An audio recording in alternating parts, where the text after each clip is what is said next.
Hey, so the lighting in here is not great. The angle is not the best. You can see like janky things that I have going on in here because I have not fully set up my room. It's just set up for the basics, the bare minimum of the things that I actually need and the places that I actually need them. So you're just getting like kind of where I'm at right now. Anyway, but also um I plan to just be going live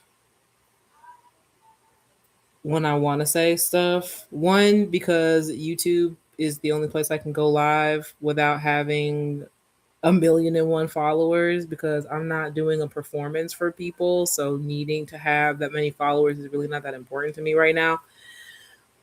It's just about a matter of like my data storage is just like bursting at the seams and I don't currently have, not that I don't have the means, but I just haven't figured out the time and the system for um, getting through all that stuff.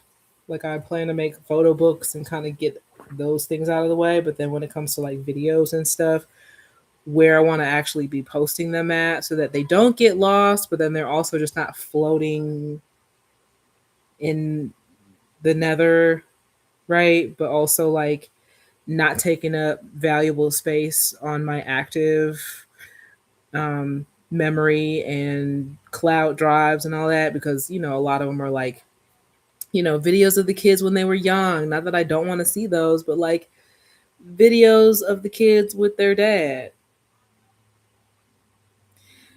and pictures of them with their dad. And I want that shit off my. I needed to not have that space in there. I needed to not have that space in there. I was just talking to my sister earlier because I was, venting because I was like, my kids right now are such fucking cunts. Like, they're fucking cunts, right? And I take some responsibility for that, but then I'm also like, they're children, so they are learning how to be humans for the first time. And I guess in learning how to be a human for the first time, you're kind of a cunt because, allowing myself to be a human is also a little cunty in that like I'm not I say cunty because I'm on the receiving end of their sharpness and while having to figure out how to um regulate myself. And my brain is saying endure, but it's not really like I'm trying to endure emotional abuse from children. They gonna try you because they gonna try you because they're children. But there was a limit that I had reached, especially today, because I felt like um,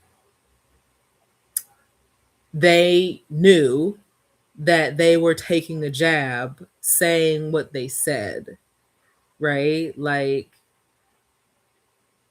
I don't currently have a co parenting relationship with their dad. And I don't actively, involuntarily remind them of that fact. But there are times that have come up where I have snapped back at them, not with cussing or yelling or even saying nasty things about their dad in response to something that they've said where they brought him up because they were crashing out because I said no, they couldn't do something. This is when that comes up, or when they had to like go to bed and they much rather do fun things, right? And then they kind of throw it in my face like, I wish dad was here. Now when they say things like that, it's a little bit easier to regulate a response that is a little bit more, a little not so sharp. But I think it was at a time where I also had it in my pocket to get to like pull it out at the time. Whereas, the window of time from like after school, like, pickup to about dinner time, I am spent from having had to do my own day. And then they're spent from having to do their own day. And they don't do tablets and stuff at school. And so, their school challenges them to use their brain, like all parts of their brains, throughout the day, all day long, every single day, right? So they are also socially, emotionally, mentally burnt out. Not quite physically burnt out, but they're burnt out in all the other ways. And the only way that they currently know to like kind of replenish that, or at least burn out some of that excess energy that they have, is to just go out physically. It's not even like excess. I think what ends up happening is that when you are at the bottom of your energy reserves in all of the other areas, that is where you end up taking from the physical storage because it tends to be the biggest. Why am I mentioning it like that? Why am I making that visual? Okay, so today's Take Care Tuesday. The heading on the video says Take Care Tuesday. I have been intentional about Take Care Tuesday for a couple of years now, I say, in creating a space for myself to um, manage intentionally my mind, my emotions, my head, my mental, emotional wellness, right? So at first it started as like if I had ever had like a therapy appointment or something to go to, I would schedule them on a Tuesday. If it was that I had, any kind of like physical therapy, I would schedule it on a Tuesday. I was making very intently that I was going to the gym to at least do some kind of movement of my body on a Tuesday. That like perhaps if there was anything chores wise, housework wise that I was doing, it was very minimal, but it was like clean your bathroom on Tuesday.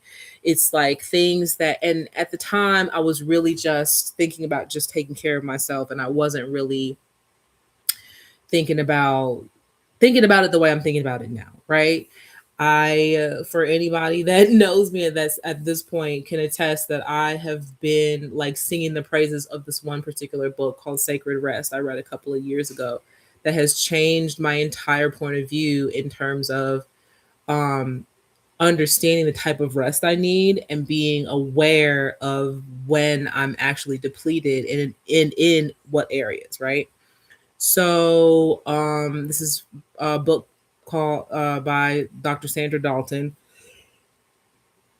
I'm sorry, I'm really tired. Anyway, by Dr. Sandra Dalton, and so she describes in her practice um, how a lot of things that she recognized were more of a result of not being able of humans just feeling like they constantly had to manage their bodies for performance, like you do for cars, not realizing that the mental, emotional, social, spiritual aspects are,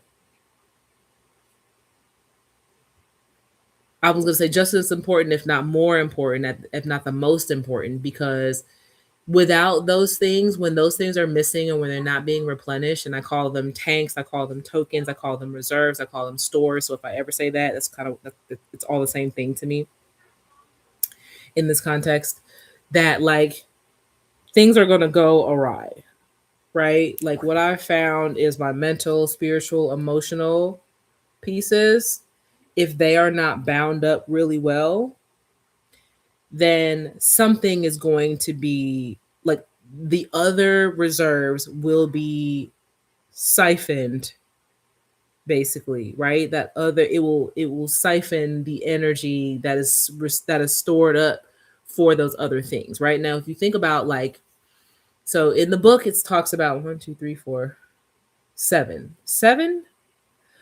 and that sleep is a byproduct of rest, meaning you could allow yourself to crash to the point where it won't matter what you do, you're just going to be asleep because you've done all the things and you've basically like diminished all of the stores in all of the areas, and then you just crash and go sleep.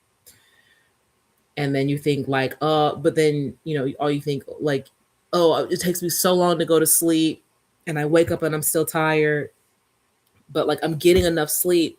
And it's like it may not be sleep, it may not be the foods you eat, right? So for me, like I had started learning some things about my circadian rhythm. And I found this app. I don't remember the name of the app, and I don't think it spoke directly to circadian rhythm, but it kind of worked in that way. So you had to fill out this questionnaire. So I had done a questionnaire for the Sacred Rest. Sacred Rest comes with a question. She created a questionnaire that would help you to understand, like, oh, you are pretty sufficient in resting in this area versus, okay, you could probably use a little bit more time of rest in this area, and your life is kind of being reflected in it versus there are things in your life that are directly reflected in your lack of rest in this area, right? And then on top of that, I had done, or probably beyond that, or after that sometime, I had found this app that was doing some stuff with my sleep, it proposed that it could tell you when your peak times for work were, based on your sleep patterns and basically based on your circadian rhythm. Like, when was the best time for you to actually be active? When was the best time for you to actually do your best brain work? And so, while there are people that are like, oh, between 4 and 5 a.m., between 4 and 6 a.m., this is the perfect time. And then we got night owls, and we got people that do things, their work schedule has them working third shift or working second shift, or some weird, 12 hours on, 12 hours off kind of shift. So it's like, it's capitalism makes it impossible for us to really live on a schedule where, you know, between sometime just before dawn and sunrise is the perfect time for us to get all of our, ducks in a row, whereas this one is more like, this app kind of more or less said, if you're going to sleep at this time, because it had a little questionnaire and it asked you like times you went to sleep, typical times you woke up, when do you feel like you need more energy, what tends to happen around this time, things like that, right? Like, or you tend to get grouchy when you feel tired, those kind of things. And so then it comes up with a report, and it kind of gives you like a notification, like an alarm around the time where it's like, okay, around this time you're probably going to get really tired, you should probably start winding down. Or if it's like one of those midday kind of like burnouts, okay, well, your peak times for work are about from like between 10 and 2. So, and you're probably going to start feeling a diminishing energy around like 1 o'clock. So make sure you eat, make sure you have a little bit of rest and things like that, right? So thinking about all those things, and then thinking about, okay, well, I work between, 10 a.m. and 3 p.m. every day. And then I go straight from there from my job to go pick my kids up, and knowing that they have been through their own whole day of things that have also depleted their reserves for social, emotional, mental, spiritual, sensory, right? Because we talk about, tablets being sensory overload, but like my kids go to a Waldorf school, and they have outdoor classrooms, and they have naturalist class and handwork and art and music and movement. And those are all sensory functions as well. And thinking about having to do all of the, like, I make myself go to the gym and move my body a couple of days a week. When I go every single day, it's great. But then it's also like, okay, when I've done a lot of these type of things all in one day, I am exhausted at the end of the day. And so I understand that they probably are also quite exhausted at the end of the day. And even though it takes maybe 20 minutes to get to the house from school, or 25, or if I go the long way, it might take 30 minutes to get to the house from school, because I might intentionally go the long way to force them into a nap, because they will be mad at me if I force, especially my son, if I force him into a nap when he really wants to just get on my iPad and play games or whatever. And I'm like, no, because I know for myself, if I know that I'm about to crash, and it's not really even a crash anymore, it's kind of like, okay, I'm coming down, like I'm settling down in energy, right? My energy is starting to come down a little bit, and I'm not really in that work mode anymore, and I'm kind of ready to either move my body and do some recirculation, or just sit down, I'm I need to do that between 2 and 4, but at 2, I'm just coming out of class. And between 2 and 4, I could be sitting in carpool. And carpool, I feel like carpool is something that brings me a lot of anxiety. And I only just recognized that today because I felt like I was having an anxiety attack. And then I realized I was like, I tend to have that often. Like, I have many heart attacks. I mean, to be feeling like that. But like anxiety, it feels like high anxiety when I'm in my car in general. High anxiety when, I'm just commuting to any place, right? When I'm in town and just kind of on the road in town, that's one thing. On the highway, I'm like, it gets bad, but I can ride through it. You know what I'm saying? Because I know that I'm getting somewhere. But like sitting in that carpool feels very claustrophobic to me. And so I recognized today that I was having like a panic attack or something and it did not feel good. Like, oh my God, I need to get out. Oh my God, I need to get out. Oh my God, I need to get out. And it didn't start dissipating until like I put my feet up. And then there's a lady next to me that had noticed that she's like, this sister got her feet out the window. I was like, listen, I'm trying to keep myself awake. I'm trying to keep myself like, you know, on this side of the world, because right now I'm feeling like I'm having an anxiety attack just sitting here in this carpool line. And only when it started moving that it started to kind of go down and I started feeling okay, this is a little bit better. But it took me a minute because it felt like, oh my God, like something's going on, something's about to be wrong. So I need to call somebody? Like I had gotten out of the car and I went to the bathroom and I drank a little bit of water and I put a little bit of water on the back of my neck and I was like, let me just chill. But then, and it felt a little bit better. But then when I had to get back in the car, I was like, oh my God, like, oh my God, oh my God, oh my God, oh my God, oh my God, oh my God, oh my God, there's something wrong. Do I need to call 911? Like, oh my gosh, right? So then I tried to call a friend and be like, okay, let me just talk to the friend, just talk to somebody real quick and then just have, take my mind away from kind of what's going on right now. Or if something is still going on when I'm talking to somebody, that then I could be like, hey, listen, stay on the phone with me. I'm about to call, urgent care, or I'm gonna try to get to the where I can get to my kids or whatever, and then call somebody to like come and meet me somewhere so I can get some help or something like that, right? But by the time they had gotten to the car, I was feeling a little bit better because we were moving and I knew I could be home very soon. And I was like, I'm not feeling too good. I wasn't feeling nauseous. It wasn't feeling like, I wasn't getting any headaches. I wasn't feeling dizzy or anything. It really genuinely just felt like I was, having an anxiety attack. Like my heart was racing, my mind was racing, and I really could not get my mind out of, I need to get out of here. I need to get out of here. Oh my God, I need to get out of here. Right. And so I just doing mindfulness, like practicing mindfulness and doing body scans in those moments helped me to like, okay, where am I right now? What is going on? Do I need some water? Am I hungry? Am I tired? Yes. Am I hungry? Not so much, but I could probably eat something. I know that there are a variety of things that lately, as I've decided to forego giving myself that rest and break, just so I can kind of get my kids at the beginning of carpool rather than at the end of carpool, because I never want to make them feel bad for coming late. You know what I mean? But I also know that like I need that break. Like I really need that break.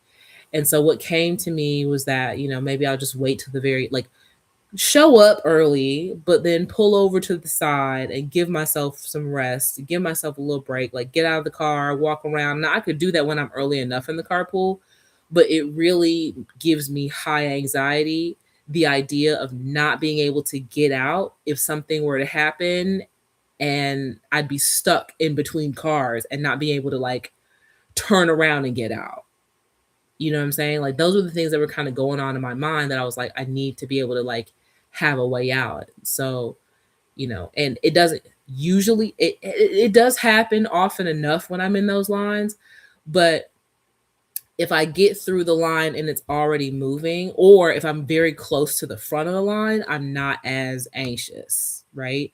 I'm also not as anxious when I'm in the car with my dog, but it does bother me when I'm like when I turn the car off and I'm sitting in the line and I'm like not on the like I'm on the inside lane. You know what I mean? And I'm like, oh my god, what am I gonna do? Where am I gonna go? What's gonna happen? And so I have to like get up and get out and do all the things. And so I was like, maybe I'll just get the dog, stop by the house when I come home from work, pick up the dog, bring her with me so that when I pull up to the carpool, I just park off to the side that's not in the carpool line and just take her for a walk and just go for a walk. And then if I still have time, come back in the car, take a nap for maybe 10, 15 minutes or so, or even longer than that, because the carpool line doesn't even start till like after a little after 3:30. And then the line be just super, super long, right? So then I'm like, well shit, I could just wait. Like the times that I've done that, I just wait till the end of the park till the end of the carpool and then pull up in the end, and then no cars are really behind me, and I can pull through and it's pretty smooth and I don't have to wait as long. Now they might be waiting a little bit longer when they're in the school, but it's also like, okay, but when they get in the car, I have a little bit more in my reserve replenished. It may not be all the way full, but it's a little bit more in my reserve socially, mentally, sensory, emotionally, all that, that I can actually handle their kind of lack of energy reserve in their social, emotional, right? It's like when all of us are on E socially, emotionally, mentally, right? At the same time, we are prickly and stabbing each other. You know what I'm saying? Just being straight up prickly cactuses with each other. And it's everything in me to do to like drive the long way home just so they can fall asleep for 20 minutes, right? And then I'll let them, and then even when I pull up to the house and they still sleep, I let them stay asleep until they wake up on their own. Cause I'm like, I just need for y'all to not do anything. And then even when they do wake up and they're still a little grouchy because like they were crunched up in the car asleep. And so now they're uncomfortable and they don't want to get up and they're still tired and all that other stuff, that I make them do separate things because we're like always around each other all the time. And so coming home, I'm like, separate. Now they have loft beds, but currently the way our like clothing wardrobe system is, they have clothes in like drawers under the bed, which doesn't really make for a very cozy situation, which I initially had thought that I wanted their under the bed part to be a little bit cozier with like a desk and a chair or like a bookshelf and a little like sofa thing, and then create like a little curtain for them so they could be under there if they wanted to, and they could do what they wanted under there and it could be separate, right? um but a couple of things, I mean, things would get loose and I just have this thought that it might fall on them because they'd be jumping up on the bed, so some of the screws are loose in there, and like just so many things. And not to mention, I just hadn't figured out exactly what that setup is going to look like while also making sure we have space for their clothes, and then making the time to get through their clothes so that it fits in the place that is meant for them to have their clothes and not anywhere else, which means I have to pare through their clothes, right? And so like the ADHD part of me is like, okay, well, I can't do this part of the project until this part of the project is done, and I can't do this part of the project until this part of the project is done, which makes it really kind of like it's exhausting to even think about all the steps that it need that to take to get to done, because it's not just one clear set of things, right? It's like, okay, well, the only reason why I'm doing this is because why I need to do this project is because at the end of this project will make it easier for this next project to be done. And then it's going to be, they'll kind of domino effect tumble into each other in terms of order of process. But because each of those projects have their own tasks and steps that each take time, then it takes me longer to execute on the actual project, like the aim, the goal, because I'm looking at all the things that lead up to it that are like they seem important. Like I can't not do it. You know what I mean? So I'm trying to like give myself some grace with that, and to just be like, okay, look, do what you can with what you in the space that you currently have.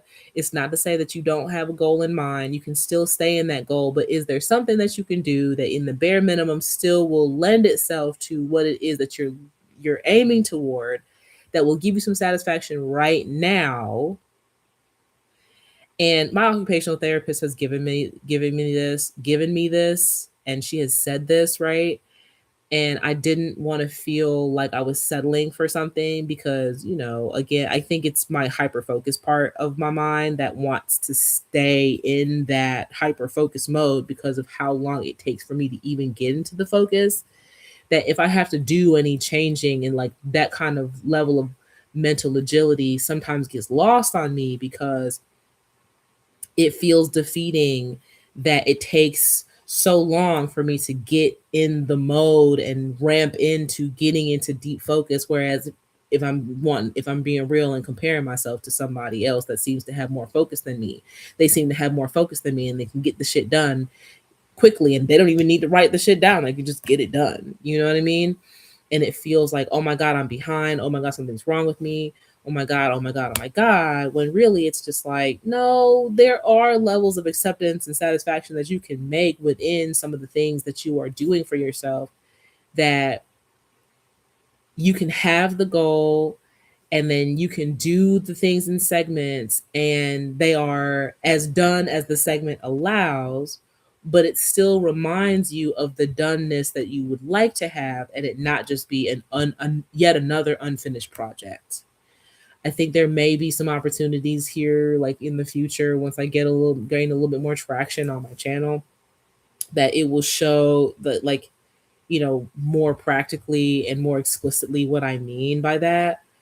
But Tuesdays are just going to be those days where I'm just talking about the things that I've been doing to, manage my energy. Think of it like, Take Care Tuesdays is just another, it's like not just another, because I'm not really sure how anybody else in the journaling world, in the productivity world, are approaching concepts like this. I'm not sure what they're doing. I think there's one neuropsychologist, I think, that kind of touches on it in a very practical and high achieving married way. You know what I'm saying? Like high degree, super sophisticated, all the words that I'm using in comparison to myself that make me feel other than that. And I'm like, yeah, this is great from the standpoint of needing a therapist. That I'm looking at it and I'm like, I'm getting the basics of that, and I'm understanding what you're trying to say, but really when it comes down to actually doing the thing, I don't trust you. Only because everything is just so scripted. Like, I think that's another reason why it is taking me so long to even come up on showing my face on any kind of channel and saying the things, even though I feel like I need to just give my friends a rest. The ones that be messaging me, and I'm part of the group text and part of group chats where I be sending these long ass messages and shit. Not to say that I won't, you know what I'm saying? But also, like, let me just do some rambling with some folks that just want to have my voice perhaps in the background while they washing dishes and shit. Like, I don't really have a desire to be showing my face everywhere. Not that it's going to be everywhere, but you know what I'm saying? Like, there's only a few places that I really care to show my face, and it's not even consistently on social media is what I mean, because when I'm out in the world, I like to be out in the world, and I don't really care. Like, where I would like to be seen when I want to be seen. And I'm not saying that I'm trying to be no celebrity, or that when I get on social media that I'm going to become a celebrity. Isn't what I'm saying. But it is to say that when I put my face up on social media, it's some weirdos out here that I may not know are close enough by that they could be following me because they see my face, and my face is not one that look like a whole lot of other people. Like there have been some people that have said I have doppelgangers around here, and I guess you know what I'm saying. Like I guess that's fine ish, but it's also like you know I stand out in very many ways. I'm tall and I look like this, and I dress like this. You know what I'm saying? You know what I'm saying? So it's like um you can't really miss me. Now, I love that we are living during a time where no matter despite all of this social and political duress that we are finding opportunities to live and love out loud so that people can feel safe. And I it took me some time to like really understand what that meant, because for a long time it felt unsafe to be out loud. And while I was not actively thinking about, oh, this is not safe to be out loud, it was that, it did manifest itself in ways like not reporting a sexual assault because I didn't want for it to come down, for my experience in that area to be worse on me. I didn't want to be the topic of conversation in the peanut gallery when people caught wind of the blotter report that came out that had my name on it and what it said on there, right? It was like I didn't want for my supervisors to look at me like, oh, are you making this up? Because perhaps there was a woman or two that maybe made some shit up. I have no idea. I don't know what that experience is, but the experience that I've had around other women that have been sexually assaulted were um, that people weren't believing them, that there was always this peanut gallery conversation about her lying because, she was drunk and just regretted what she did and all sorts of things. And I would be in these rooms where people would just be so, and it not be like they're comfortable talking to me about it because they're not talking to me. I'm just in the space and I can hear them. And because I was quiet, it was like I blended in just enough that while they knew I was sort of there, I wasn't saying enough for them to know I was there. Does that make sense? Because you make an adjustment of what you say and how you say it when you're around certain type of people, you know what I'm saying? And I think that in certain spaces where I could be fully authentic, it was like there were people that would make adjustments about the things that they said and the way that they carry themselves. And although I think about that and I'm like, you don't gotta like perform for me. I'm not trying to get you to do that. But I do understand that there may be, I'm saying there may be some kind of respect or whatever. I'm not saying don't respect me. That's not what I'm saying.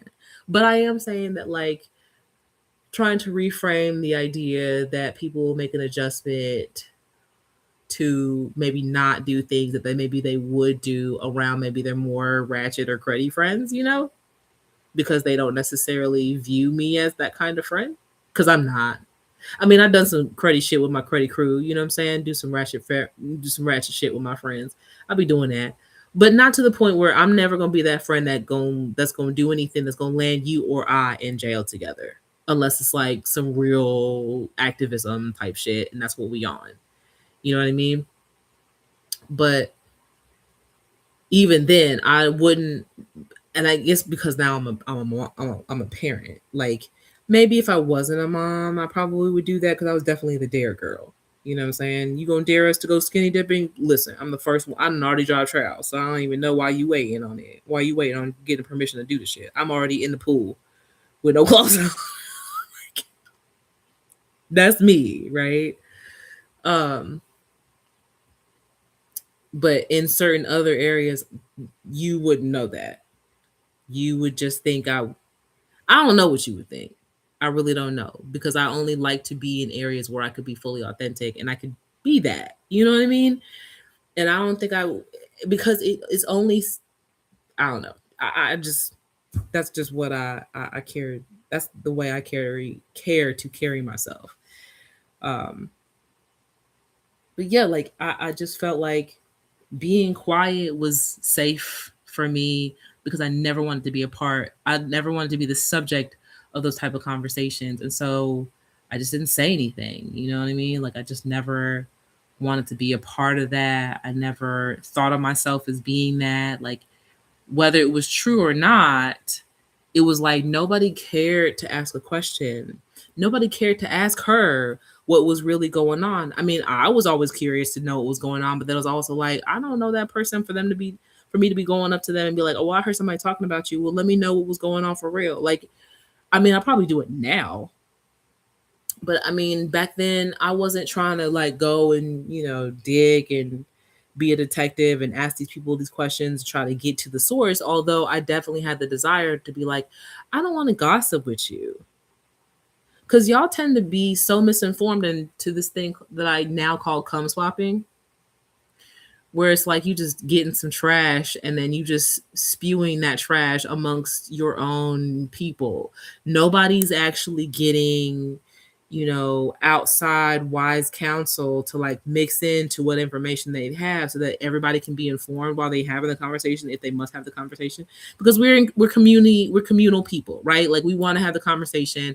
I know our group chats have a little gossip in them. Of course, we're gonna be talking about each other necessarily, but not necessarily in a way that we like we gonna have our opinions about whatever we see going on, whatever we observe going on, whatever we think we know about what's going on, whatever. We're gonna have that conversation amongst our people, regardless of whether it's right or not. Like that's not really the purpose of me saying that. But I also know that like I'm not trying to gossip over nobody, and then there's no idea of where the facts are being sourced from, or there is no care about where the facts are being sourced from. People just kind of like just recycle, regurgitate, recycle, regurgitate, recycle, regurgitate, recycle amongst each other. That same gross piece of information, even if they know that the information is inaccurate, they'll keep regurgitating it because they've already been doing that and they just on that boat. And that's, you know what I'm saying? So I call it cum swapping. And I think it's really gross in the same way that it's really graphic to me. Now, listen. If that's the thing that you like, I'm not shaming you on that. I'm not talking about that. It's not what I'm saying. But in this context, it sounds gross because it is gross to me for a person to be recycling misinformation amongst their people without fact checking, without asking a question about where did you get this information from? And why do you think like that? Or why would you say something like that? Or you know what I'm saying? And I'm that kind of person that would ask that question. And I also check myself because I am not um like it does not dismiss me from also saying ignorant things or having been misinformed, and then I'm saying something about that in response to whatever information I did get, not realizing how misinformed I might be or how ignorant I might say because of the lack of information. 'Cause that tends to be the case. And and I have a willingness to seek out the information. I'm not on the other end where I know that I don't know and I'm willfully not going to seek out information. You know what I mean? Whether it's directly me going to sources to scour the information for myself, or it is to find trusted resources to do all of that scouring and then come back with um, a report that is reputable and does give me sources for which I can then go back and like continuously research whatever they said. They have the willingness to offer up, you know, fact checking for all of those, for all the things that they said. And I don't have to be like, okay, this is like a nice little package, nice little set, got my information. It is, I can trust that it's factual. If I need to get more information, I'll get more information. They have also provided that. And I feel safe and secure in understanding that what they're saying is this is right. And then I can respond to that. And I don't know. I'm not saying that I don't think that a lot of people do that, but I have experienced rooms where people are not like that. And I never wanted to be a part of that conversation in any way. But it kept me quiet in a way that when things were happening to me, I didn't know who to talk to, because when I heard a person saying something like that, or being like more active in the conversation by not saying anything, then to me, I internalized that as I can't talk to you. I don't trust you. Like if you're going to be in a room and they're talking to you about something and there's misinformation and ignorance being spread from that person's mouth to your ears and you are not combating it, you are not questioning it, you are not challenging it, then I know that both of y'all are not trustworthy to talk for me to talk to in this way, especially about the context for which you guys are cum swapping. I'm not going to be a part of that. And so because that's the way I understood it, I didn't talk to anybody, and it took me almost 9 years to even report. Not even report. I wasn't reporting it. I just happened to have felt moved, inclined, driven, inspired to talk to my chaplain because I was in the military at the time. And I was like, there was this thing that happened to me some time ago. And I didn't say anything about it, but every time I come to these, sexual harassment and rape prevention seminars, little forums, they show us the same thing every time. And I don't know why it's hitting me differently today, but it's making me remember some things that it has never left me. And I'm not sure what to do with that. And I'm not sure how I want to feel about that, but I'm not even sure if what happened to me really happened to me. But this is what I have in my brain. And this is the part that's been imprinted in my brain for so long that I don't know that that's real or not. Like, I don't know. I'm pretty sure I didn't make that part up because there's some really solid evidence that if I were to bring it up, that I could like easily pinpoint perpetrators and stuff. But it's also like, it's the same visual. It's the same thing every time. And it is triggered by some of the same things every time. It is so consistent that I'm like, I can't be making this up. And so when I mentioned it to the chaplain was like, yeah. Now, that was 2016, so like damn near 10 years later, I'm just now learning to trust myself when, in my mind, I'm like, no, you're not making this up. No, while your feelings are valid, and I'm not trying to be right. Although there are some times where I feel like I want to be right because being right feels secure. Right? Being right feels secure. Being right feels like feels certain. It feels clear. It feels like I won't fall. It feels like I'm not going to be blamed for somebody else's shit. It feels like no one can gossip about me. But they will anyway. And I'm just now learning to trust myself despite if someone believes me or not.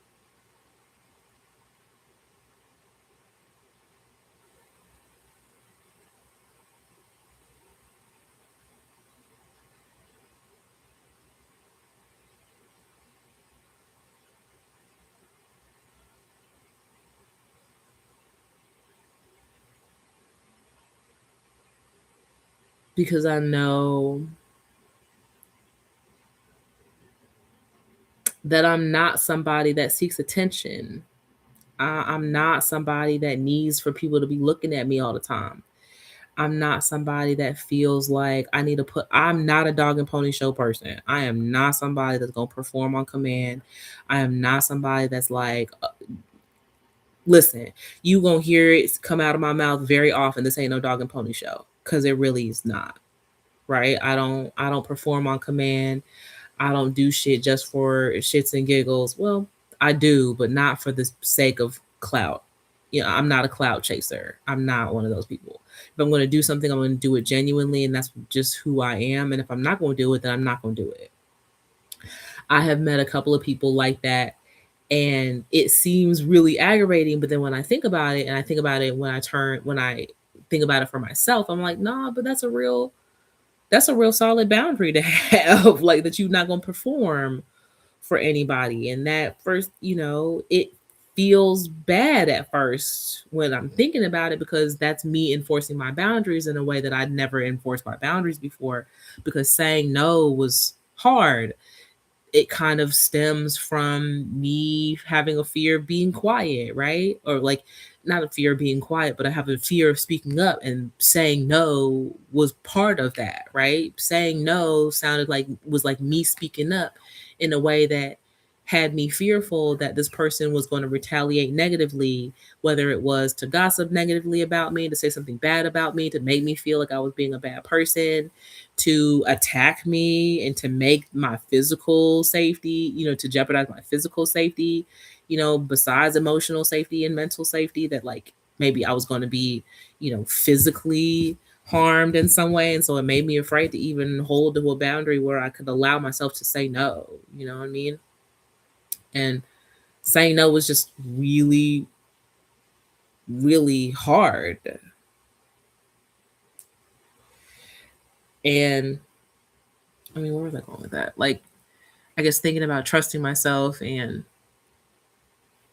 being able to say no, and recognizing that there's still some residual of that when another person that I may encounter that reminds me of myself when I step back, and I'm like, oh, it does feel kind of like rejection when that person says this or that, but also they're not rejecting me, they're protecting themselves. And that's okay that they want to protect themselves, because I understand what that feels like to not be able to protect myself at a time where I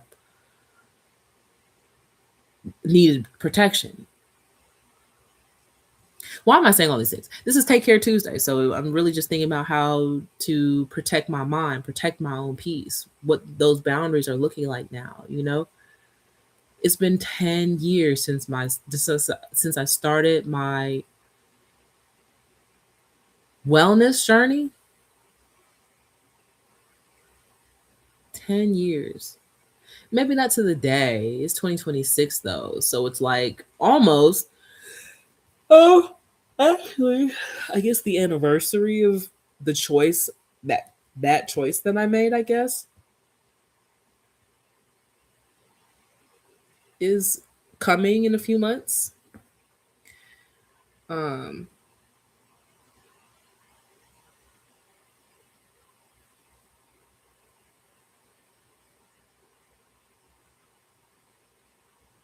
and just a few other things that are transitioning that I'm moving through in terms of transitioning into, I guess, a new season. I'm thinking about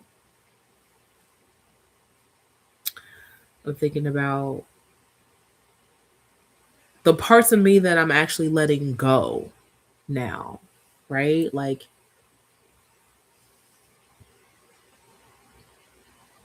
she don't want to let go, you know?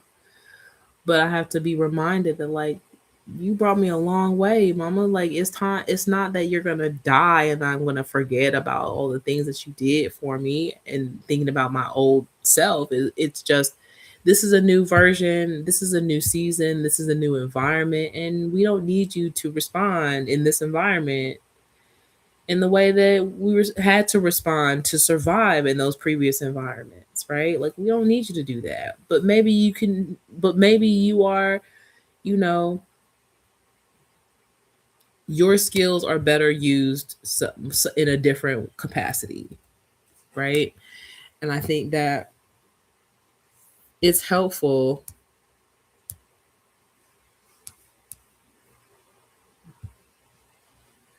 Oh, I don't know what was going on. It's helpful to kind of have an idea of what those things are. Like, doing shadow work helps me to recognize like some of the trigger points that cause me to respond in a particular way, that perhaps that response is attached to a part of me that, has she been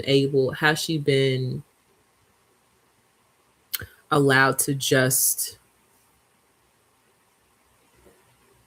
be, or not really sure what it was that she wanted, like, to be heard. I think that she wanted to be heard. And when it felt like she wasn't being heard, part of it was that she shut up, because it was like, what's the point of saying anything if you're not really gonna hear me? But also, what's the point in saying anything if all you're gonna do is misunderstand me and misconstrue what I'm saying and misunderstand what I'm saying? And it seems, over time, it seems intentional that people could be so obtuse about. And I just here recently learned obtuse, and I'm like, yes, that's exactly what that seems like when I'm explaining and explaining and explaining, and you're really acting like you don't understand what the fuck I'm talking about. Like, you know what I'm talking about.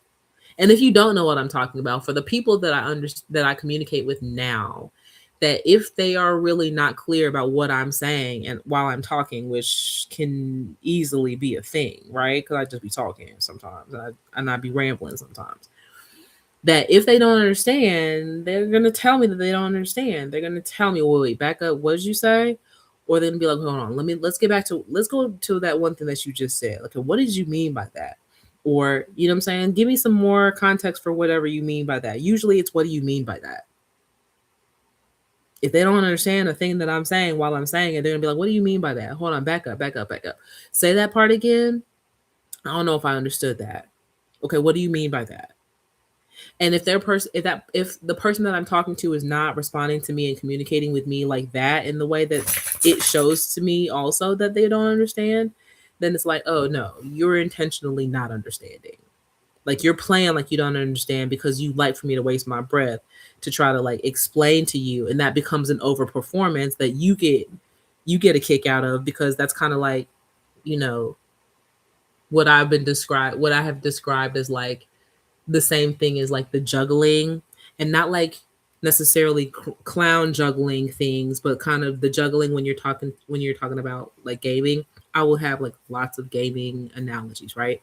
But like gaming with a person that all they do is juggle you, like they hit you and hit you and hit you and hit you in a way that keeps you off of your feet, like it keeps you just tumbling in the air until you lose all your bars. And there are some people in this world that will have you overperforming just for that satisfaction of seeing you lose your shit, because they are wasting all of your energy pretending to be something that they're not, just so they can drain you of that genuine energy that says, oh, well, let me show you. Let me show you. Let me show you. Let me show you. When really, no, I'm not going to show you shit. If you don't get it, I'll give you a reference for how you could understand. And if you're not going to take that upon yourself, then I'm not really sure how to help you after that. Like, I don't know. And I mean, perhaps that comes off sharply, but then I'm also like, coming from a place where it didn't seem like a lot of people really had a lot of my best interests at heart. And so I don't really have a lot of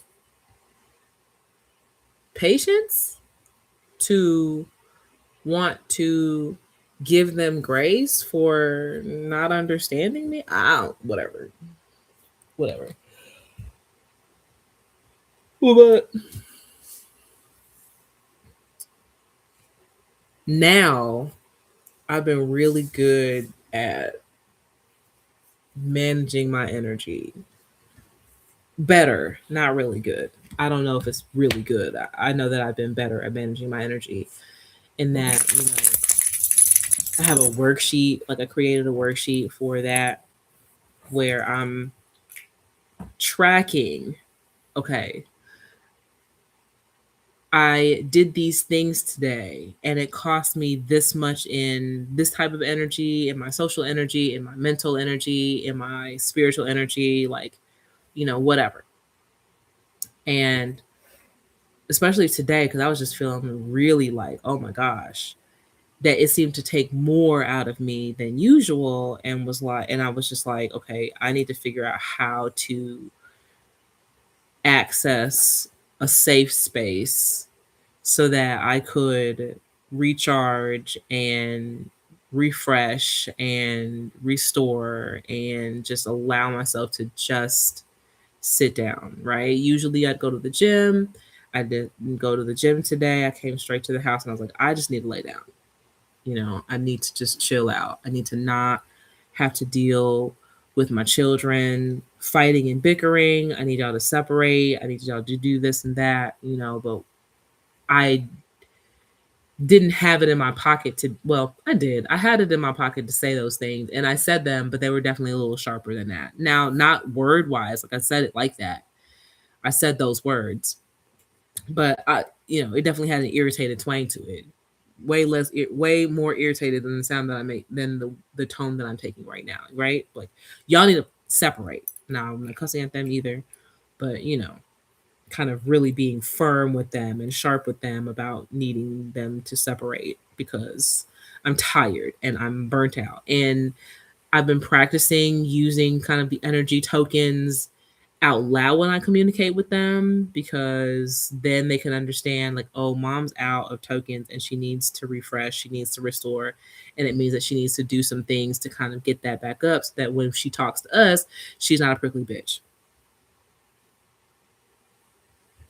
And then when I do get to restore it, that I always, I've gotten better. And I think when I say I've gotten good at it now, is that if it were that I was especially prickly before I got a chance to like recharge or whatever, that amount of time that it takes to recharge even a little bit, just so I can come back and like repair if I've done a little bit, if I was a little bit too rough with them, you know what I'm saying? If I was a little bit too tough on them, a little too sharp on them, a little mean, a little cunty type shit with them, then I can kind of come back right away, like within the hour, within the couple hours of getting myself together. Then I'm like, okay, listen, sometimes I'll say I'm sorry if the I'm sorry is necessary, and sometimes it's just like, okay, listen, thank you for giving me some time to do some things. This is what I meant by what I said. Um, I do say I'm sorry if it was one of those things that was like really mean or whatever, but usually it's just like I'm just telling them to get away from me because I'm burnt out and I need to recharge. And so then when I do recharge, I don't have to apologize. I just be like, okay, I'm good now. So I can give hugs, I can give snuggles. And they tend to, take to that, I guess, because yeah, they tend to take to that. So I do my best in doing that so that when it alleviates the need to have to say I'm sorry when I communicate with them when I'm like crashing. That I'm like, okay, this is I don't have it right now. I need y'all to separate. I need to get away. I need y'all to get away from me. I need y'all to go away. I need you to do this. I need to lay down right now. I need to do something to recharge, or I'll take them to the library. I'll take them to the library, the gym, just so they can get that out. So I'm like, I need y'all to get away from me. I need to get away from you. I need some space. I need to recharge. I don't have it right now. And then I do make it a point to come back after that. I do make it a point to come back after that because I think it's important for them to know that it was never about them. If I am angry, even if I'm saying y'all getting on my nerves, y'all are irritating the fuck out of me right now, that it really is less about them and more about how I can manage myself so that it's not like, oh, I can't have you in my presence. Y'all are just that, you know what I mean? As opposed to, I am a human that only has so much in a day, so much energy in a day, so much time in a day, so much energy that I've been able to restore at a time. And, I'm also very open with them about the dynamic that our family has where it's just me and them. Now, I think some of that I'm still working on, if not that it's not appropriate. I think what it is that I want to be able to tell them that yes, this is normal, but also what's not normal about this is that, you know, um, maybe it's not normal. I think I was using normal and then I hated the way it sounded to say this is normal, this is not normal. And so then I started changing it to say like something like, and I'm not saying it like this way every time. It's just really trying to remind them like this is what our normal is like. But typically, because it takes two humans to make one child, if the two humans that made the child are not in the same space, then that is not normal.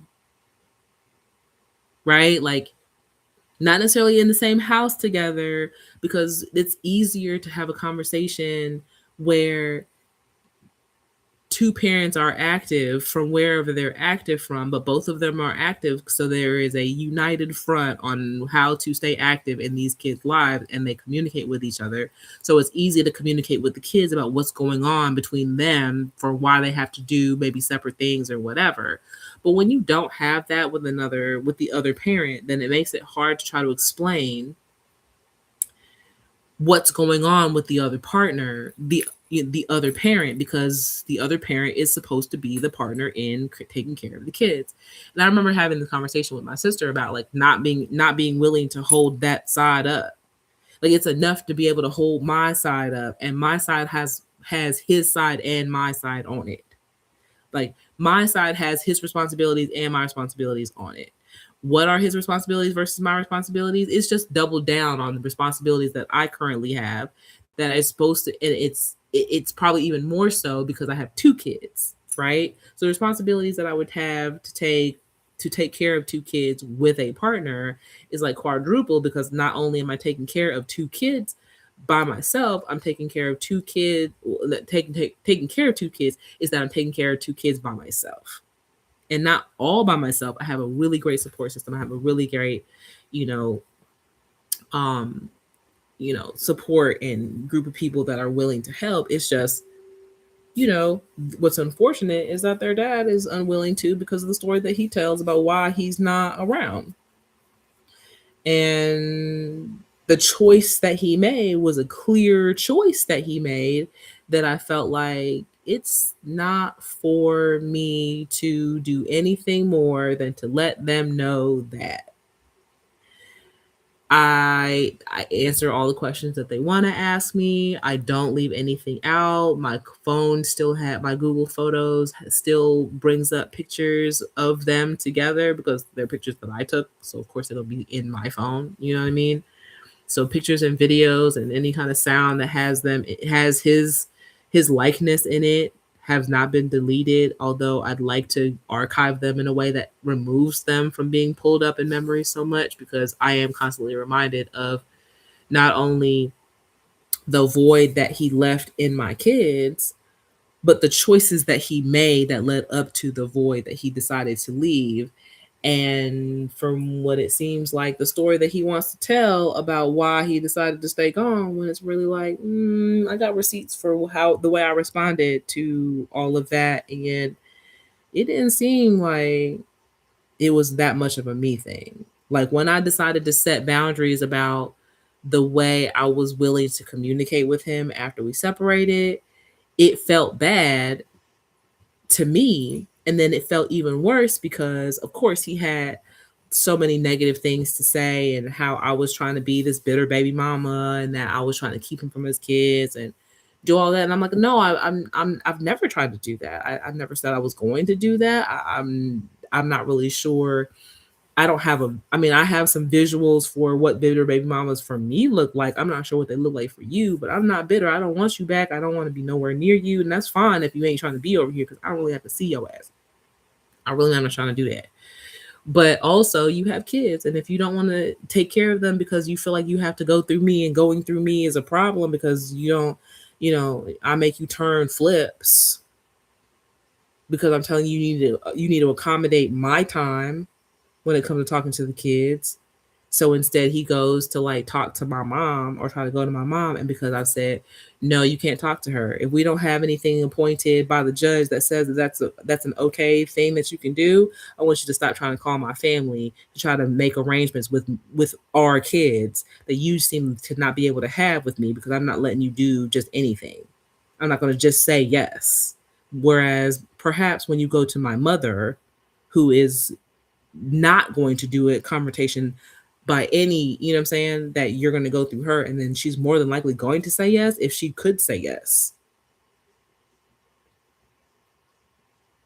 And I'm like, no, it's not going to do that. You're not going to do that. And setting those boundaries were kind of painful for me at first, because I was like, I'm not doing this to try to keep you from them. I'm doing this to maintain my sanity and still be present for my kids in the way that I believe is responsible for them. And I don't think I'm wrong about that. And I'm trying to understand why you think it's so wrong that you should be entitled to doing something that you have not shown that you actually have an interest to be committed. You don't even have an interest to do it, let alone, show that you're committed to doing it. If you were committed, you wouldn't have left. So whatever story I tell my kids is really, you should have been here to make sure the story that I told was a good one, you know?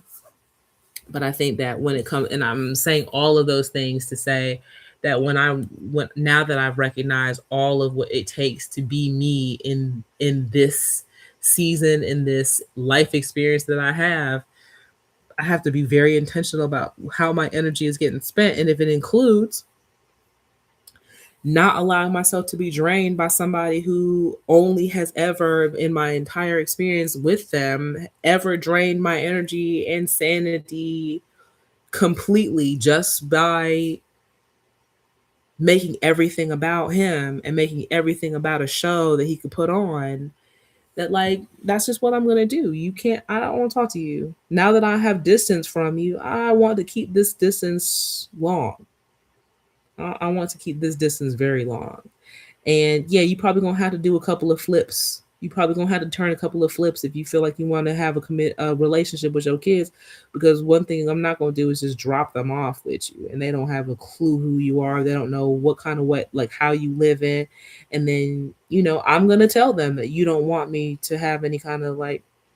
I'm gonna tell them that so that they can understand that like, okay, if when they're angry and moving through those things, I I have the information to give them while they're moving through what's going on with them. Like, yeah, it might seem a little sharp, and so I'm working on ways to share with them in an age appropriate way, and an emotionally safe and secure way, and a mentally safe and secure way, to let them know the truth about what's going on in their lives, and why there's certain people that show up a certain way and why there's certain people that don't show up a certain way. Like, they're already learning that at school with their own friends.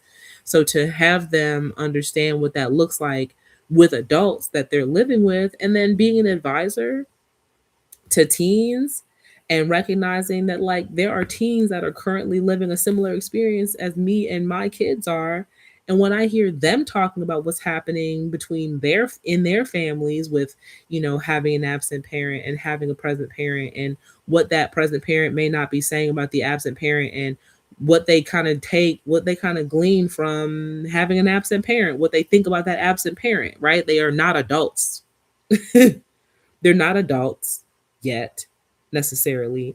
And I'm saying necessarily because they are young adults, if you want to call them that, necessarily, whatever. But it's really like they're moving into adulthood, and they've already come up with a lot of that in their angsty way, right? They're already coming up with these angsty conclusions, and some of them are more ill-informed if their parents are not telling them what is actually going on, right? Because they are making these observations at 14, 15, 16 years old. And if they didn't have the words to explain, if they didn't have the words to articulate exactly what that observation is, then it's really going to be like, I don't really care. I don't really care. I don't really care. Now, they're already in a mode. It's when they get to be teens, they're already in the mode of being so angsty and not really giving a shit about anything. And they think they're invincible at the same time. But it's also like, why do you want to compound that by trying to hold up a shelter and covering for somebody that is not holding up, that is not making the room for themselves to do that? Like, I think that is wildly unfair for the present parent to be trying to hold that up. Now, it is something to be said if the absent parent is actually working through some struggles, and that the agreement perhaps between the parents is that, like, you know, or not even if it's in like an active agreement. Like, say one of the parents is like they're abusing drugs. Of course, you're not going to want your kids to see you like that. Of course, like, if that parent decides to be absent in that way, and that's just what they're on, and they never get clean, it is the best for them. Like, I don't think that there's ever been a time that families have been separated from one another that it wasn't for the best interest. It wasn't in the best interest of the kids, whether we recognize that spiritually or we recognize that here on earth. And when I say spiritually, I mean it like, you recognize that, like, oh, the void that you felt like needed to be filled by this one person that left you, you ended up getting all of that. And you realize in retrospect that, like, not only that you didn't need them, not that you didn't need them, but that, God filled those spaces for you anyway. And so really it was fewer and farther between those occurrences where you felt like you were missing something, because at the time that you felt like you was missing something, God filled those spaces up before you could get to lashing out and responding negatively for having missed it. And I am blessed to know that what my mother did, while she didn't talk bad about my dad at all or whatever, and my dad was sort of in the picture, but still not doing the things that, when now that I see what active dads look like, he didn't do those things. He wasn't doing those things. And he can attest that there were probably very many things that he would have liked to do that he recognizes now, like, damn, I wish I would have done those things. And it aligns with the things that I wish he would have done, right? That, like, I don't want that for my kids, but I do know that I have a model of the types of things that I could do as a mother now that my mom did for me, that helped me to fill in the gaps where my father was not, and not noticing. And I'm not sure if she was noticing that she was filling in gaps, letting me be in sports and doing things like that. I think it was more about just keeping us busy because we were girls. And I think the story that my dad gives was that she was trying to keep us busy so we didn't get pregnant. That's what he said. My mother has never said that. So that could be his interpretation for why he was so busy. But what was happening in the meantime, while I was doing all the sports and participating in all the things, was that he was not coming to any of those things, but that in each of those areas that there was a Black man available to me that was mentoring me in those spaces while my father was not there. And so I didn't know that I didn't know to miss him. I didn't know that I needed him. I didn't know that I needed to have any reason to want him for anything. Right? Like, I didn't know that I needed to, that was a thing that I needed to have, because I was already, those places were already being filled. Those spaces were already being filled by a variety of different people in my community, right? And when I say like being filled by a bunch of different men, it sounds terrible. That's not what I mean by that, but it is what I mean by that, in the sense that, like, okay, I needed my dad to be a mentor for me, and be a good coach for me, and help me know that I could believe in myself, and help me to trust myself, and help me to push myself. I had a Black man for that. It wasn't my dad, but I had a Black man for that. When it came to understanding my creativity, and thinking about entrepreneurship, there was a Black man for that. It wasn't my dad, but there was a Black man for that. When it came to learning about my Black history, about the contributions of Black people in America, like, there was a Black man, there was a group of Black men for that. It wasn't my dad, but there was a group of Black men for that. Right? Like, and then now, like, when it comes to, and for a while here and there, and in just the right times and places where I needed, some guidance on how to manage and navigate married life, there was a Black man for that. It wasn't my dad. And I tried. In each of those times I actively tried, and he really didn't have anything to give in those areas, right? He didn't have much, if he had anything to give in those areas. And so I stopped trusting that he would have anything, and I stopped coming to him for the things. And God was still God. It seemed like God was agreeing with the fact that I didn't need to waste my time or spend my time trying to figure out how to chase after a man that was not going to give me answers because he didn't have the answers, or he wasn't going to give me the answer because he didn't feel like he needed to give me the answer for whatever reason. I learned not to chase after unresponsive, unavailable people. It took me longer to recognize how to translate that into romantic relationships, for why I ended up begging my ex-husband to stay, and we got married a whole second time, and he still ain't do nothing different from what he did the first time. Right? Didn't have my dad for that, but I'm glad that I had a black man in my space that helped me to understand how to navigate relationships when it came to that too. So, because of all of those experiences, I'm like, I don't really need to worry about holding up nothing for a man that's not doing that for his kids like that. And to know that, like, even my dad being like, oh well, at least I paid child support, and to think like, why are you gonna say that to your child? Like, yeah, I'm grown and I know things about child support, but your child support, I don't know what happened with that money, with that child support money, because it didn't come to us. It went to my mother, and she did whatever she was going to do with it, to include, buying a house and putting us through private school and dance and sports and traveling. So I'm sure that all that, and considering what child support looked like then, with gas being 98 cents then, and she still having complaints about how things were expensive, and that I remember times where she was like, "You're not paying for anything. Why are you asking me? Why don't you go ask for him?" And then when we would ask him, he act like he didn't have any money, or he'd argue with my mom about what's going on with the child support money. Like, it's like, come on.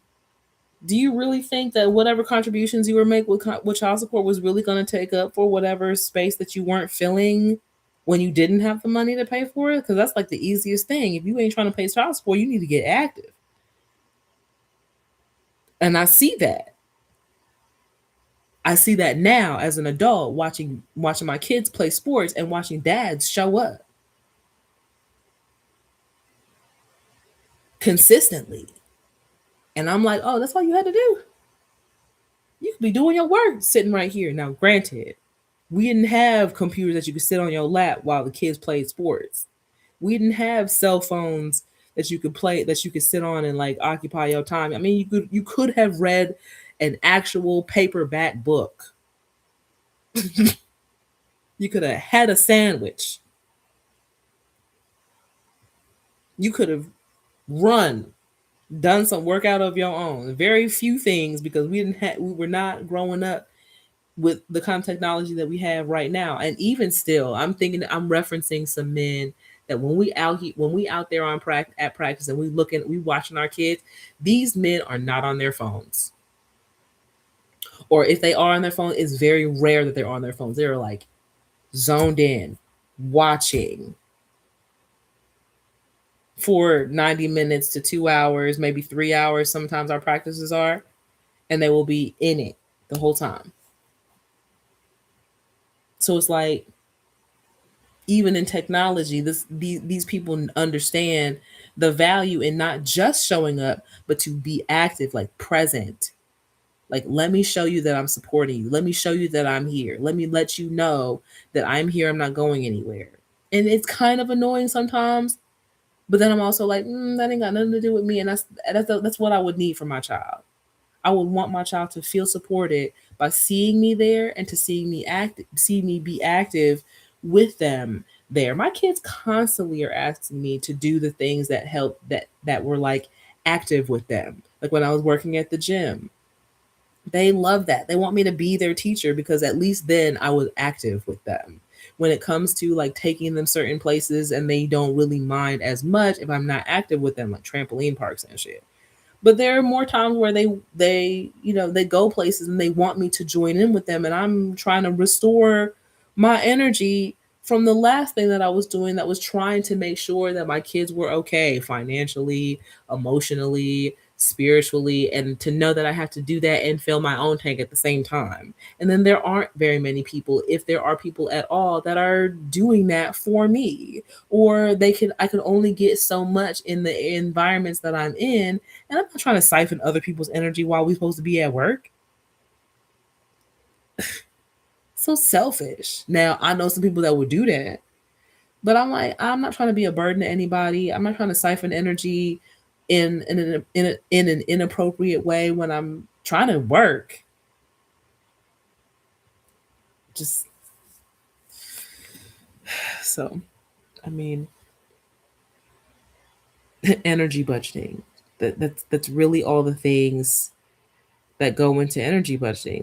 Like I think what really got me to be way more intentional to the point of building a tracker that I'm trying to build like a Notion template, something that's a little bit more intuitive and that can happen a little bit more quickly. I found this app. Well, I didn't find it. My therapist kind of shared with me an app that gives me coping cards, which is like a deck of things that help me get regulated, give me rest and things like that. And so the thing that has helped me, that has kind of inspired me to be way more intentional with my like energy budget worksheet, is when I was actually budgeting my own money, right? And so we all have those times where we're budgeting our money and we recognize, oh, we're overspending on food all the time. And that's what was happening for me, right? Budgeting over not budgeting for the things that I know I needed, but then constantly overspending on money, constantly overspending on money. But I recognize I'm not reaching for unhealthy foods. I'm not constantly reaching for processed foods. I'm constantly reaching for easier foods to prepare rather than easily prepared foods. Does that make sense? So, I'll have lots of excuse me, gas station and grocery store charges because I got to get more gas. Of course, I have a couple of fast food places that I go to, but not so many anymore because we don't eat at McDonald's. I love Cookout, but they fry everything in peanut oil, and my kid is allergic to peanuts and like all, what I'm saying. So I'm very wary, and I want to be more intentional about, even when I'm crashing, that I reach for something that's healthy, that will be way more sustainable than just the thing that's quick. Now, there are times where I try to keep accessible the things that are quick, so that if I'm really in the red and I really need something to grab, I can still grab it. That can still kind of get me to grounded. But it is that, like, at least if I can continue reaching for healthier things and then be more consistent. Of course, I still need to be working on like meal planning a little bit better, making sure I'm still getting all the protein that I need, getting all the fiber that I need, getting all the rest that I need, getting all my supplements and vitamins that I need, so that my body could actually function the way it needs to be functioning, because it has all the vitamins that it needs to have, while also recognizing that, like, some of it is just mental. Like, I'm overspending on food because I'm reaching for convenience, and I'm reaching for convenience because my brain is fried after I come home from school, coming home from pickup, and coming home from my own job, and recognizing that I just don't have the energy to make dinner, right? Because maybe I didn't prep, or maybe the things don't match, and maybe I have to figure out how to play chopped in my kitchen because I got a bunch of ingredients and not really sure what I could make with the ingredients. So I had to, like, you know what I'm saying? Like, all the things that go along with that, that I'm just like, let me just grab the thing that's going to be the easiest to just pop in the oven and or microwave, that I can just heat it up fast enough for them to just eat, and I'll worry about eat my own food later, right? And I'm transitioning out of my current job, which their food, they had like a really great salad bar. And so usually, even though I don't eat lunch at school, at my job, I will take a tray and make a giant salad with usually whatever the protein is that they have on the main bar, and then just pile salad stuff on top of that. And then when I get home, I just flip it over and I eat the whole salad. And usually around this time that I'm eating, my big ass salad, because it's light enough for me not to feel heavy because I have all those greens in there, but then it's stuffed with protein, eggs, hummus, beans, um, some kind of meat or meat, chicken, fish, steak, whatever, not pork necessarily, but like, it doesn't necessarily give me necessarily have options, but like, just kind of making sure I can reach for those things, right? But I'm transitioning out of that, so I have to be a little bit more intentional about what I'm going to be doing about food. And I don't think we're going to have a problem with food right away, if at all, really. But it's just about like, okay, how do I manage my energy so that when it comes to making sure it's time to eat and time to feed my children, right? And trying to like still be available and present for my kids, that I'm not always on E trying to figure out what to do with them. You know what I mean? Because it ends up being a scramble that doesn't feel good. And then I crash and then I'm feeling bad and I'm being extra prickly. Whereas, like, getting the rest that I need socially, getting the rest that I need emotionally, getting the rest that I need, and then making sure that if it's more than one time in a day, that I can kind of refill and refill without having to, um, like, refill more quickly than I'm using up, or the things that I do to restore those energy buckets, right, are effective enough and give me more of a refill and more of a boost so that when I have to use those tokens again, I'm not hand to mouthing it, right? That I'm figuring out how to save on those reserves, how to be more effective and efficient with the way that I'm using those tokens, which then lends themselves to boundaries and saying no to certain things. I'm not going to hold up a relationship with a man that has no interest, even in the bare minimum, with his kids, which means also that, like, I'm not holding it up when it comes to when they want to lash out and crash out on me because I decided to say no. And so the first thing they want to do is throw out, oh, I wish dad was here. They don't say that I wish dad was here today. It was a little bit sharper than that. And I was like, well, if he wanted to be here doing that shit with you, he'd be here doing that shit with you. I didn't say shit. I didn't say none of that. The way I'm saying it right now is a lot like, but what I'm saying is, what I basically said to them was, he's not here to do that. And he didn't want to be here to do that. It has nothing to do with you. On many occasions, I've said that, him not wanting to be here to do that with you have nothing to do with you. And that's a very big problem. And a lot of us are disappointed that he don't want to do that with you. Because y'all are dope ass little motherfuckers. I never saw all the motherfuckers, but I do say y'all are dope as fuck. I tell my kids that they're dope as fuck. And I love the shit out of them. I say those exact words. I love the shit out of you. I love the fuck out of you. Y'all are dope as fuck. I say those things to them exactly like that. Now, sometimes I will say some shit like, get that shit up or quit that shit when they start bickering, kind of thing. But when it comes to talking about their dad, I call it more gentle because I don't use curse words when I'm speaking on sharpness, when I'm giving the sharpness of, if he wanted to, he would, when they're talking about, when they're crashing out after I've said no and they want to bring up, oh, well, you know, this time there was, dads are more fun. Granted, I could have gone the route of talking about the guy that we have been hanging out with, that he does show up actively, and they see him show up actively for his kid, and that we've all hung out together, his kid and mine, and then we all kind of do like a family thing where all of us are playing together. We all go to the trampoline park, and we'll all do some mini golf, or we'll all do laser tag, and we're all having a good time. But that is the only man we've ever had that kind of experience with, because they have never had that experience with their dad. And I had to, and I'm like, and reminding them of that in that moment felt most appropriate to say that, because I just felt like, what you're not about to do is try to make it seem like I am a bummer because I'm saying no, we have something else to do, and because you don't want to handle me saying no, and you want to see if whining and crying is going to make me say yes, which it never does. Like, doing that's never going to make me say yes, and I tell them that too, that maybe if they take a jab and be like, well, they're much more fun. No, that's not how that works here. You've not experienced that. That's not an experience that you've had. So I'm not really sure where you get that from. Like and also to remind them, like, wherever, like, the person that they do have a reference of with that, like, I help that. And it's not about me. I didn't say that either because that's just me thinking about like, oh well, the only reason why they even had that experience with that particular dad, and to have fun like that is because he and I were kind of talking for a while. I didn't say that to them.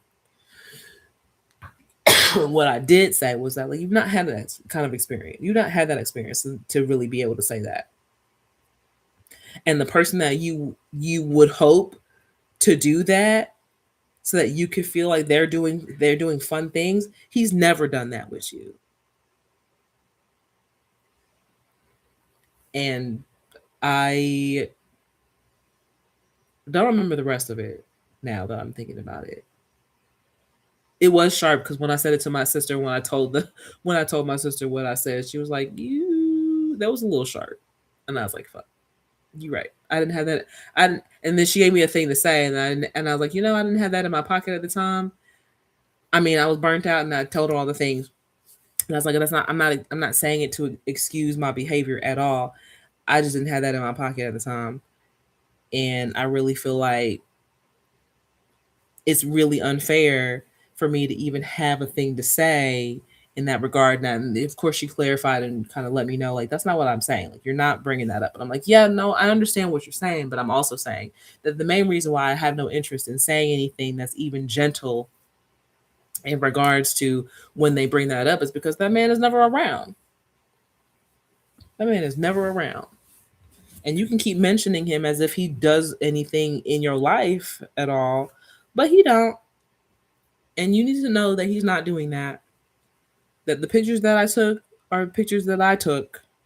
And those were the times. Those were the times that y'all spent. There are no more. There are no more. There are not times where I can say, oh, well, he got up early and he did these things with you and he took you to the park and he took you these places and we just didn't work. Those were things were not happening. Those things were not happening. And I'm not gonna hold up emotionally, oh well he loves you so much and oh he just can't be here right now and like those are the only things that were coming to mind at the time. And I'm like, I'm not fucking saying those things. I'm not saying them. I know that there's a way to be gentle and to be aware that you're just saying it because you're just feeling upset about me saying no, you can't go to the trampoline park today.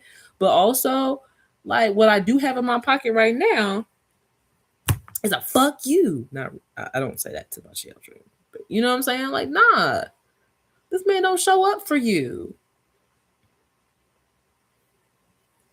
This man does not show up for you. And more often than not, if you want to do a fun thing, I'm taking you to the fun thing you want to do. Whether there's a dad there or not for you to do that with. And it's not even like you doing the fun thing with the dad that might be there. You just showing up and you happen to notice that there's a dad for a person's kid that's there. For a friend that you have, you see that person's dad, maybe. What does that have to do with me? So, and she was explaining to me like that's not for them. And I'm like, yeah, you're right. Yeah, you're right. But I was like, man, I don't be having that shit in my pocket. Just be ready because just to be ready to, not that I'm saying that I'm also like be ready to pounce on them either. I don't think it's that either. I just think that like I don't think that I should have to do that.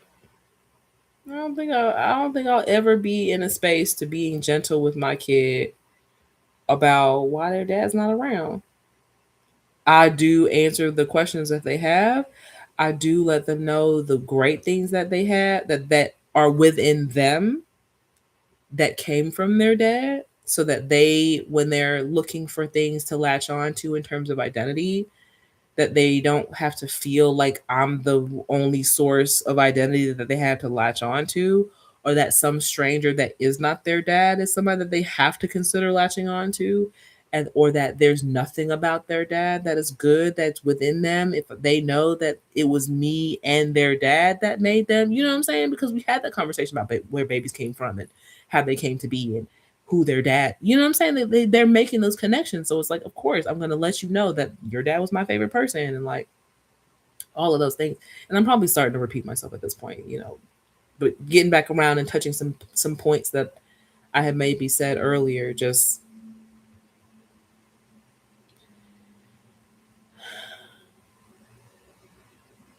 learning to better take care of my mind and helping people to gather themselves and to be really to help them with their intention on caring for themselves and caring for their minds and caring for their bodies and spirits, because that is what we're carrying through meal times and bedtimes and wake up and school and work and budget and money budgeting, finances, right? Like, we're taking all of those things everywhere we go.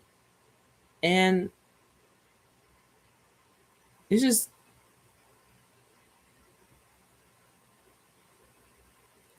it's become way more important for me to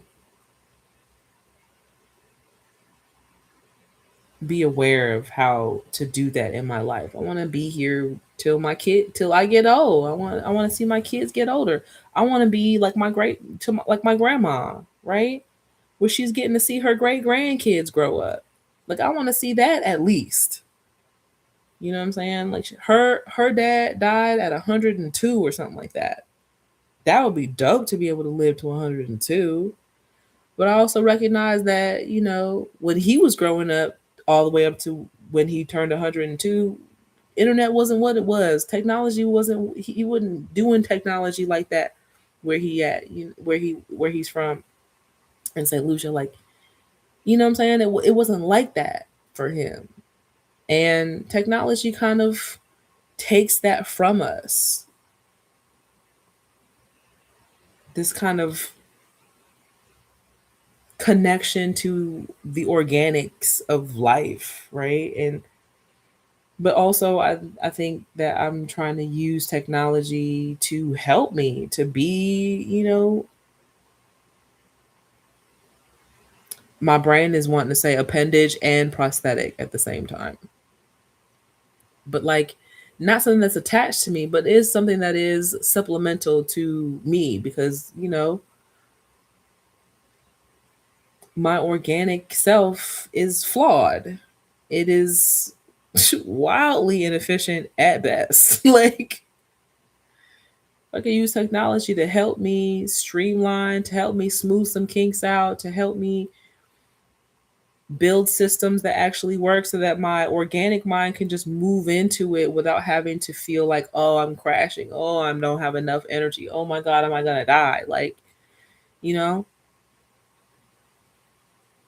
But also, it's the organic that has to build the technology in order for the technology to help the organic. It's so crazy with the vicious cycle, kind of the catch 22 ends up becoming because of that. But now that I've spoken for an hour and 38 minutes of just rambling and rambling and rambling and shit, like, now I'm gonna just go. Again, I don't think I'm gonna be scripting things, but it is more about having a conversation about, like, continuing conversation and having active conversation about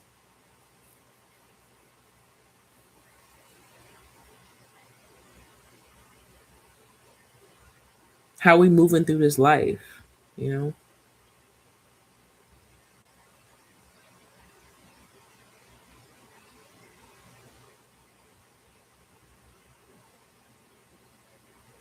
I need to go turn this volume down in the kids' room. I turned on like the carpet cleaning video. Like, it's like a 6-hour carpet cleaning video that just be putting them to sleep. They would sleep within the first like 30 minutes, but I was here, so I just kind of let them get their REM sleep with the sounds of like water and scrubbing and like bubbles and foam, kind of making a cute little, like, kind of crunchy sound, kind of pleasant water pouring sounds. But it's a little bit loud, so I'm gonna fix that. But yeah, I'm gonna try to do Take Care Tuesday every week. Um, along with some other segments coming through, and they will likely be rambly lives for a while until I get not even traction, but just build a little bit of more consistent momentum with the days that I want to like come and speak on. And maybe there'll be some days where I actually have a particular topic I want to speak on. And so of course they will be much shorter. Um they'll be way shorter. Maybe also still not scripted, but definitely outlined. And so you'll hear the difference. I'm sure I know how to do outlines and stuff like that. And so there's some things that will be outlined because it's for a particular purpose. And then for other things that are like um what I envision for like weekly segments will probably end up being rambly like this for a little while until I kind of gain a little bit more clarity as to the way I really would like to structure them. Because right now they just been concepts and really not knowing what to do with the concept and, you know, kind of going through and trying to see what everybody else is doing has really got me stuck on top of like just not doing it because it's not what they're doing or it's not like what they're doing or does anybody even care what I have to say or am I going to be talking to the point where nobody wants to hear what I have to say like you know what all the things that have me overthinking to the point where I just met like I let myself believe that nobody wants to hear what I have to say. And so then comes these extra long super rambly voice text messages that my friends be getting now. I don't ever give them an hour and a half voice message. Never. Okay. But sometimes I'll ramble and give them like a 10-minute response and they be taking notes. They be like, okay, so I have notes. Hold on. I have notes. I got to respond, but like, let me come back to it. Like, listen again to make sure I got all the things. And I'll be like, listen, take your time. Okay. Take your time to digest and respond however you would need, however you feel like you need to respond. Like I'm really not pressed. And not to say that I'm not interested in what the response is, but it is to say that like I'm really just kind of allowing the things to come out of me organically. And so that if there is anything you want to have a response about, you are definitely welcome to do that and process it however you need to process it. Because I promise you, if you give me the space and let me feel heard, I promise you, you do feel heard with me. I'm not somebody that's going to sit there and be talking to the point where you don't feel heard. I hope, and my aim is usually, and I hope that for anybody that ever has known me has also felt like I have made it a point to set the space and the environment when they're talking to me to feel like they're being heard and seen. Because that's all I ever wanted. That's all I ever want is to be heard and seen. I also understand courtesy. So I need to find that. So, you know, looking for the places where it's appropriate to have these long, rambling conversations. It's not really a conversation because ain't nobody over here talking to me. You know what I'm saying? So I'm really just talking to myself and talking to you at the same time, where the you is somebody in the future that may be watching this later and like, I'm bored. I want to hear somebody talking about something. I'm also probably not going to have lots of descriptions, and my title's going to be a little bit janky because I'm just doing this.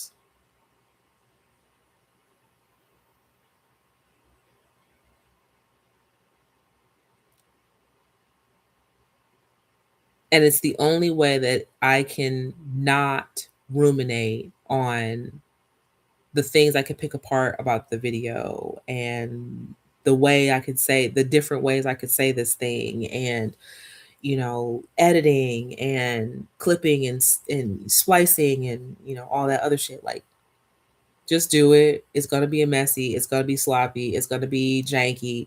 Just do it and let it be what it is. And right now for this particular context I feel a little like oh god, cringe. Cringe.